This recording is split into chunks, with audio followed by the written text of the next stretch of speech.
ஒருவராக யாழ்ப்பாணத்தில் இருந்த திரு கோதாசன் அவர்கள் தோழர் கோதாசன் உரையாற்றினார். அதனைத் தொடர்ந்து நோர்வேயில் வந்திருந்த சஞ்சயன் செல்வமாணிக்கம் மட்டக்களப்பில் தான் மேற்கொண்ட விஜயங்கள் தொடர்பாக தன்னுடைய அனுபவங்களை பகிர்ந்து கொண்டார். பின்னர் மிஸ்டர் முகமது தன்னுடைய சிறுபான்மை இனங்கள் தொடர்பான தன்னுடைய பார்வையை பகிர்ந்து கொண்டார். அது ஒரு ராகவன் இப்போதைய பொருளாதார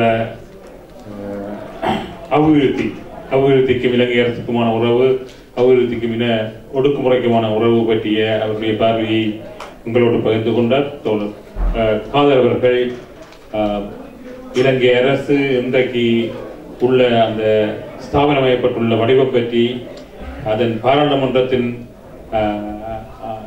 அது எப்படி பாராளுமன்றம் இயங்குகின்றது, எப்படி பாராளுமன்றத்தை இந்த அதிகார வர்க்கம் கருவியாக மாற்றியுள்ளது என்பது பற்றி தன்னுடைய கருத்துக்களை பகிர்ந்து கொண்டார். இந்த பகிர்வுகள் நான் நினைக்கின்றேன் பல்வேறுபட்ட பார்வைகள், சிலருடைய பேச்சுக்கு மற்றவருடைய பேச்சை பதிலாகவும் அமைந்தது. நான் இதை தனிப்பட என்னுடைய கருத்துக்கள் இருந்தாலும் கூட அதை செய்ய முடிவதை விட உங்களுடைய கேள்விகளை நீங்கள் உங்களுடைய கருத்துக்களை பகிர்ந்து கொள்ள அழைக்கிறேன். தயவு செய்து 45 நிமிடங்கள் இருப்பதால் யாராவது பேச விரும்புபவர்கள் ஒரேடியாக பேசிவிடுங்கள். ஒரு நிமிடம் 1.5 நிமிடத்துக்குள். நீங்கள் 2-3 தரம் பேச விரும்பினால் மற்றவர்களுடைய டைமை எடுத்து விடுவீர்கள். ஆகவே யாராவது இந்த கருத்து கூற விரும்புபவர்கள் பேச